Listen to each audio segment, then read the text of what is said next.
What's up guys, the Strongboys19 here and welcome back to Korn's discography. Today I'm going to be reviewing the band's 6th studio album entitled Take a Look in the Mirror. Take a Look in the Mirror was released on November 21st in the year of 2003. It was recorded in just a few months from April to June and August in the same year. It was recorded at Jonathan Davis's home in Los Angeles. This is the follow-up album to their 5th album of 2002's Untouchables. Very divisive, although so many Korn fans like myself would call it as one of our personal favourites. Now with this album, I have quite a difficult relationship with this because when I was really young as a teenager, I used to enjoy a lot of this album. But looking back on this album nowadays, my opinions about it had changed quite drastically. This was at a very difficult time for the band personally.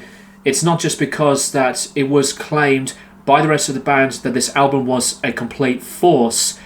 Addiction-wise, unfortunately, the band's guitarist Head would later on leave the band after this album's era because he was going through an intense drug addiction of methamphetamine. This is what Head had to say about the experience, and I quote, "2003 is when I started using speed every day.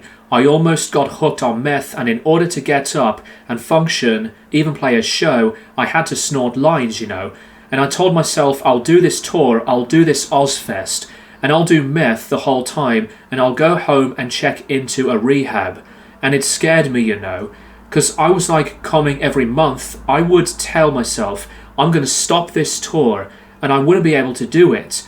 Like a fear would come over me. I was just trapped." Monkey also had this to say, and I quote again, "We weren't in the best space. The songs weren't flowing and the creativity was a bit muted from these personal dramas each of us had." Jonathan thought differently about the album, despite that Take a Look in the Mirror has been known by the band themselves as their worst album. For the third time, and I quote by Jonathan Davis this time, "This album is about us as a band, taking a look in the mirror and remembering where we came from, remembering our roots, going back to basics.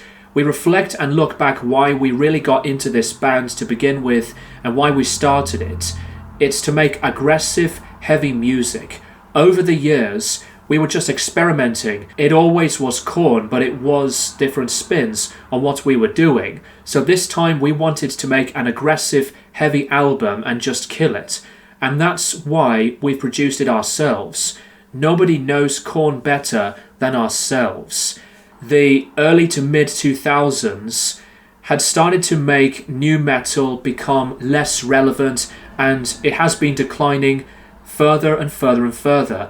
Just like with another album that personally, in my opinion, killed the genre, which was Limp Bizkit's Results May Vary. Although Deftones' album, the self-titled album, has got to be some of their strongest albums, and I guess it tried so hard to make the genre relevant, even though Deftones had been experimenting quite a lot around this time. Now, what I'm going to be personally saying about this album will probably stir some of the fans' reactions, because there are some Korn fans to this day who either really like this album or even love this album. It's not one of their strongest efforts.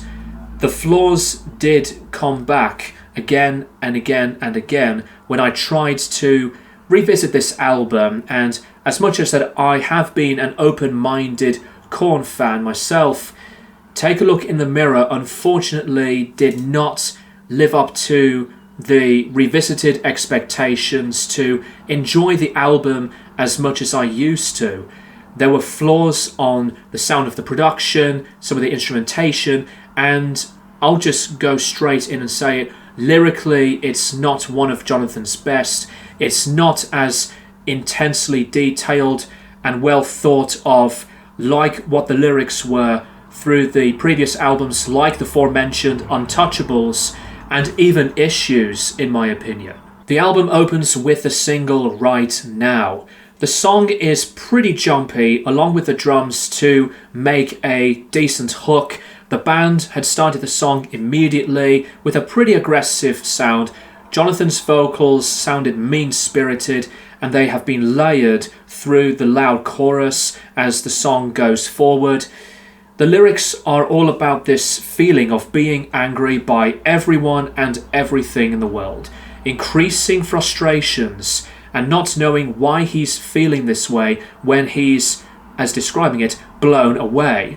We see the later lyrics of not feeling depressed, but just angry during this whole time without any different change of emotion. The chorus shows the increasing tension of rage that's building up, and he wants to be violent to anyone, not deciding to explain what the other person's doing wrong, not having any care of what they love from their hobbies, and wanting to ruin their positivity and not controlling himself. The later lyrics continue this negative mindset, feeling trapped and ignored and wanting attention because of arguments, feeling of being numb that would eventually make him think about doing self-harm. Right Now is still a very enjoyable song, not as strong as like with It's On and Blind and Falling Away From Me, but I always have enjoyed this song because of its in-your-face nature. Break Some Off is a really subpar mid-tempo ranger. The change of tone in the verses sounded nice and to calm things down a bit, but most of the time the heaviness is very consistent in this song. Jonathan Davis said that it's the heaviest Korn song. Decent. It's not worth standing out as one of the better tracks, so it's a really mediocre execution in my opinion. All of the lyrics are simply based about the moments when John erupts in anger when things are not going into where he wants them to go, and expressing more of this difficult surrounding while his mind was eventually going to go into an inner turmoil. Counting on Me is a song that I actually enjoy a lot, really underappreciated. The introduction is very good to hear a difference of a beat, and the moody tone throughout a lot of the song continued to grow through the different guitar parts and the change of vocal performances. This structure is far better than Break Some Off.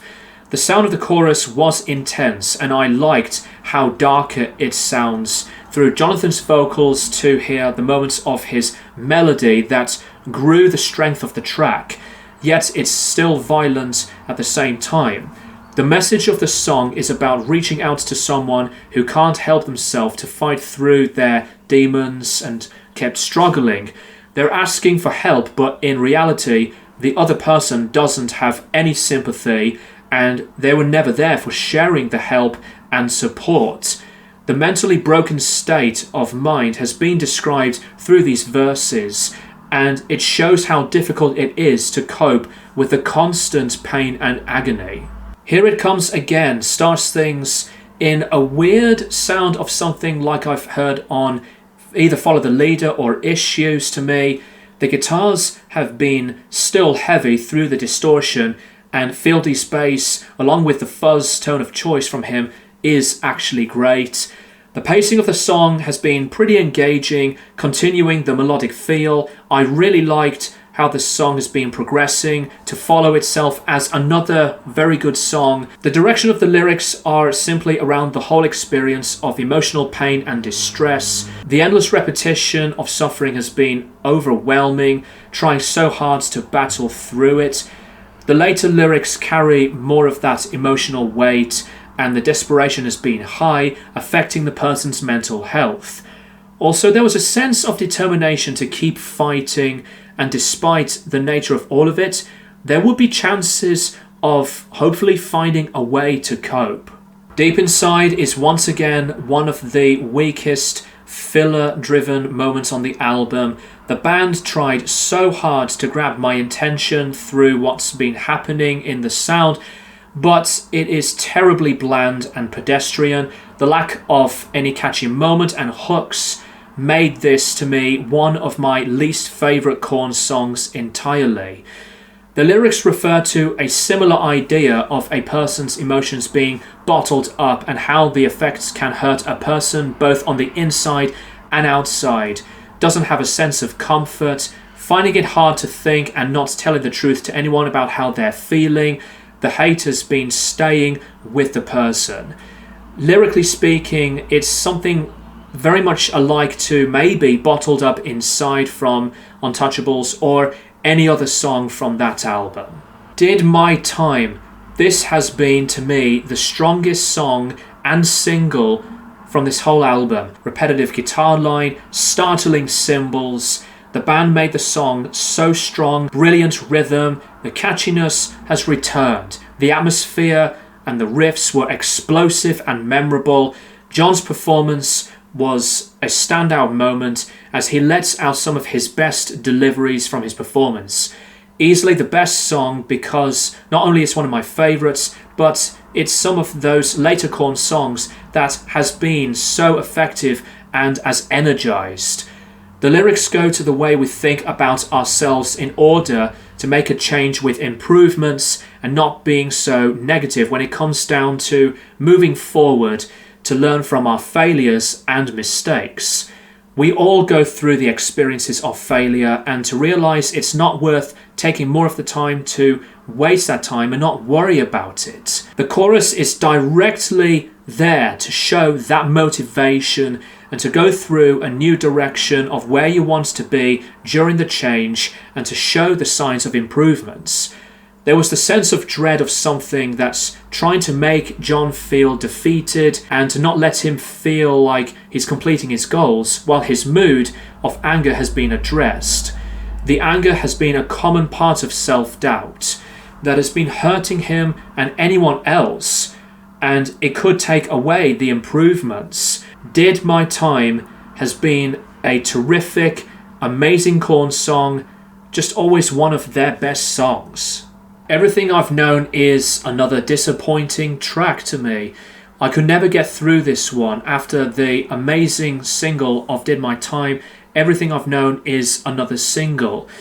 Chorus effect from the guitars and cymbal taps at the introduction, but after that, the instrumentation is just disconnecting and heavily lackluster, and I tried to get into it, but I never got through it.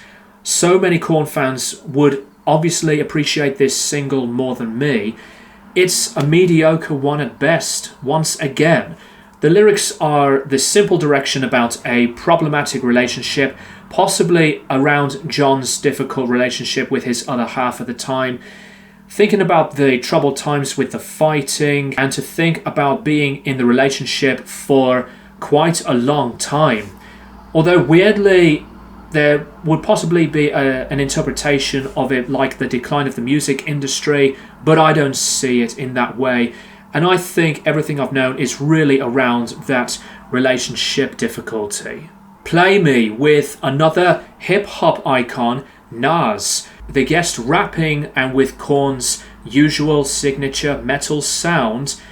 Korn's rhythm on this track instrumentally was actually great. I quite liked it. Same with Phil D's brilliant bass playing. Nas's performance was unexpectedly enjoyable, and yet it's quite cheesy. It didn't really get that adrenaline for me, like with Wicked from Life is Peachy and Children of the Corn from Follow the Leader, inspired by the times of trust issues, betrayal, finding connections in reality while everyone else has their own interests. It's making a message that people aren't to be trusted and people would disguise themselves. Nas's verses are his feelings about everyone who wants to get rid of him and they were not really friends with him, which shows the theme of manipulation. The last half of the second verse was referring to Howard Sandman Sims, who was a tap dancer. He had his nickname from using sand to alter and amplify sound while he was tap dancing. Also known as the Apollo Theatre's executioner during the theatre's amateur night and Nas did compare himself to Howard and making other talentless rappers irrelevant. Alive. Now this is another favourite song on this whole listening experience. It's a fantastic idea because this was a re-recording of the same track that was recorded originally as a demo and was made on a cassette tape called Nedermeyer's Mind back in 1993. I really enjoy the start of the song through the harmony and hearing the mean riff in the background. There were hooks and the punches. The sections from both the chorus and the bridge were different from each other. It's a song that had made an accomplished return to bring it back to life. I like this version very much, if not just as much as the demo recording. The lyrics go through the themes of inner struggle and the growing transformation for John because of the constant repetition of the dark thoughts in his head. It has been going on to haunt him for many years. The chorus is the turning point to not escape and run away from the turmoil, because he would find a sense of empowerment to accept the pain that has been existing and saving his own strengths. Having the persistence to regain control and embrace everything during the struggle of survival. Let's Do This Now starts things with the cherishing, beautiful tone of Jonathan Davis's talent playing the bagpipes. And after that intro, which should have lasted longer in my opinion, the change of instrumentation with the key that's totally different to the key of the bagpipes. The problem with this song after the bagpipes section at the start, it's badly generic and horribly uninspired. One of the worst Korn songs with no connection, and I've never cared for this one. Most of the lyrics go about being so overwhelmed with feelings that are desperate of drawing attention, knowing how people do feel the pressure to act when everything moves fast all at once. John expresses this overwhelming emotion with conflict, references of isolation, and the same repetitive headspace of frustration. Anyone else would feel the same way, and the later parts of the song go to the reflection with the urgency to act and to understand these issues that drive these feelings, with the difference of wanting to act and to process these feelings. I'm Done. The song begins the gentle yet haunting ambience, and it was growing more of the ominous experimentation. John's vocal harmony has been coming back on this song as he opens up more of his clean register than distorting his vocals this time. There were transitions that I have liked so much, and the whole song has been an improvement after the previous earlier songs. The meaning of the song's presentation lyrically is about the focus on anyone who would be there to help people, but they wouldn't do the same for John. It's pretty much the usual same idea that was used more than a few times already, but it felt personal and I have respected it. John's a person who would try to be there with different kinds of people if a relationship or friendship has been breaking apart. I'm Done is very, very underappreciated. So this one has been one of the other ones that I have thought of as favourable. Penultimate track, Y'all Want a Single, another single, and I'm just going to tear this apart. This is the worst song on this album, and it's one that I hate a lot. It's absolute garbage and ridiculous. The purpose was to create a single, and the music has been so forced in this least interesting inspiration. The lyrics are the response to both Immortal and Sony, Immortal being the label when Korn was signed to them at the time. They wanted Korn to create a single to make it radio friendly, and what Korn decided to do instead was to make a response and a refusal to accept what the label wanted them to do. It's just a dig both from these two companies the music industry and businesses entirely, they have addressed this difficulty way better on Freak on a Leash from Follow the Leader. Y'all want a single piece of shit. The final song is When Will This End? Its beginning instrumentally was pretty menacing and its nature was gloomy. It made me think of how Korn achieved these closing tracks. This closing track has both the balance and the chemistry to listen to the chemistry of the band as well as with the complementing vocals. The lyrics express the feeling of being trapped both emotionally and mentally with no chance of escaping, feeling the heartbreak as well as helplessness and self-blame. More of the lyrics on other people's manipulation mindset affecting John negatively, playing with his mind as well, thinking about being blamed for a situation he didn't make, the difficult time of wanting to know why someone would make lies to hurt him and still can't cope with this reality, and then wishing for death as the escapism. It's an endless cycle of pain and wanting it all to end with this dark conclusion. I think When Will This End has been an interesting and fitting closing one at that to wrap this whole album up. The album's production is another major flaw. It's so subpar and quite clunky to me. I do not like the sound of the drums at all. The distortion from the guitars sounded decent. I totally understand and respect why Korn had to deal with this difficulty to try and make this album good enough despite the addictions, and sadly this was the final album for Head being involved with the band, so he leaves Korn after this album era until he returns later on for the era of the paradigm shift. Overall, Take a Look in the Mirror by Korn is not one of those albums that I have always been interested in listening to as actively as many of the other albums. It does have its good moments, like some of the songs that I like a lot, but the flaws suffered and they were noticeable so immediately.